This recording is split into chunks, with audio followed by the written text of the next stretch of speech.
Have you ever had this question? Can your retirement savings last? Even if you have 3 million, 5 million or more, you'd be surprised how often we hear that question. And realistically, you'd be shocked how many people still have doubt, even though they have 3, 4, $5 million plus. Because if you have that type of wealth, the fear of running out of money never goes away. When you've spent 20, 30 years saving diligently, and now all of a sudden you're tasked with making sure you don't run out, it's scary to contemplate what could happen.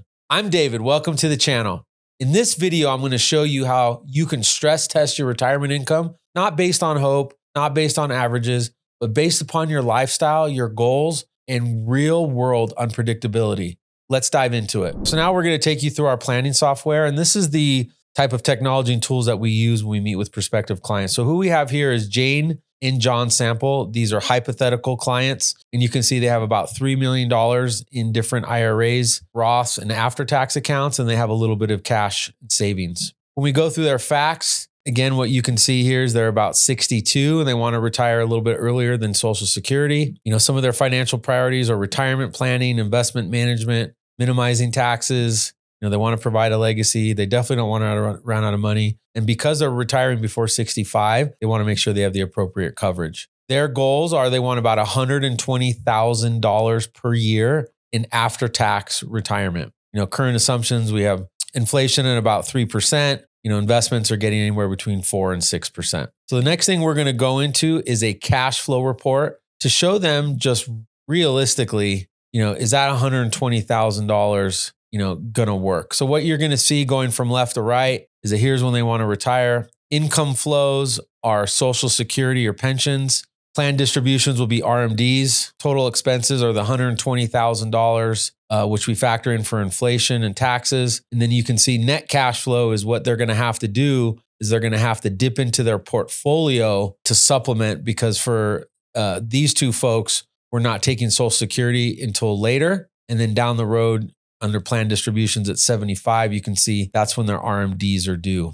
So you can see for a very long period, they have an income gap. But if we look at their total portfolio assets to the right, you can see under this perfect case scenario, they're not running out of money. One thing that we're not factoring in here is market volatility. We're going to include a link to this episode that you can go watch the sequence of returns risk and the 4% withdrawal rule. So you can see how market volatility can impact your distributions. But this is just showing, you know, these two folks that they're not running out of money if we have pretty smooth markets from now until you pass away. And of course, we just don't have smooth markets over that long of a time period, right? Some of the other things that we want to see is how much more could they spend? So let's increase their expenses to $150,000 a year and see the impact that that has on their distributions. So again, in a perfect world example, you can see that we are not running out of money, right? We're still, in this example, leaving about $3.3 million behind. They can increase their spending because, you know, I think one of the things that we see is, you know, some people just don't know the maximum spending they can have. And, you know, we have prospective clients that are more worried about their first 10 or 15 years in retirement than, you know, trying to make their kids millionaires. The next example that we're going to go through, and again, this is what's great about financial planning is that you could take multiple scenarios and run them real time to show prospective clients what we call what is possible. So now what you're going to see is we increase the expenses to $180,000 net. You can see that this actually has an impact where we are potentially slowly run out of money because we have to model in an inflation, that $180,000 after taxes.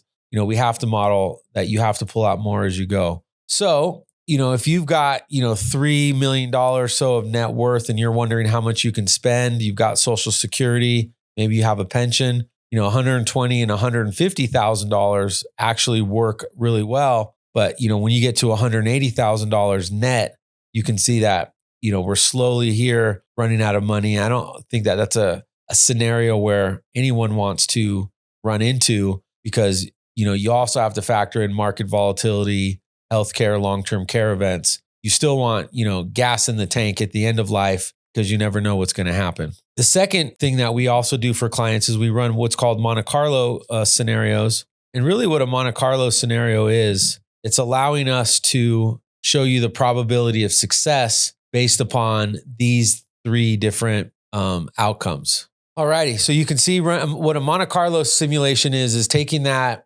desired outcome, which in this case, again, for these two is $120,000 net or $10,000 a month after tax income. You can see based upon their situation, this is giving us 100% probability of success. Now, I guess if the world is going to come to an end, we don't really factor that in. So, nothing's really 100%. Now what we want to do is we want to up their expenses from $120,000 to $150,000 and see what the probability of success is. So you can see that dropped it down to about 95, right? This is just kind of giving you a hypothetical, what could you spend if I had $3 million?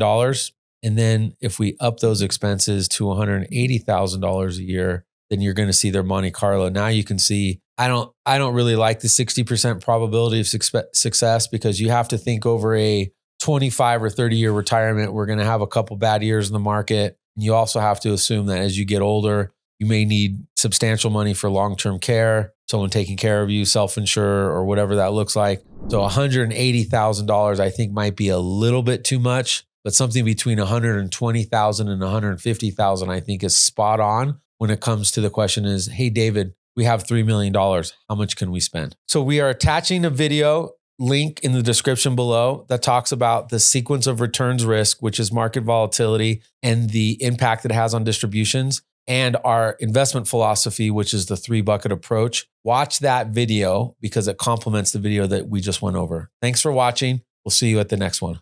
Once again, I'm David Efraimi, co-founder and CEO of BAM Advisory Group. Thank you so much for watching another episode. We hope you find the information very valuable. If you're enjoying this content and want more content just like it, click the like and subscribe button. It also helps us get this show, our content, out in front of more people just like you so they can also get some of this financial education. And if you're wondering if you may have a tax problem, if you're not sure if you have a well-written financial plan, click on the scheduling link in the description to the show and schedule a 15-minute, no obligation, no cost phone call with one of our advisors to see how BAM Advisory Group can help you. You can also visit our website at www.bamadvisorygroup.com and also schedule a call with us as well. Thank you so much for watching. We'll see you on the next episode.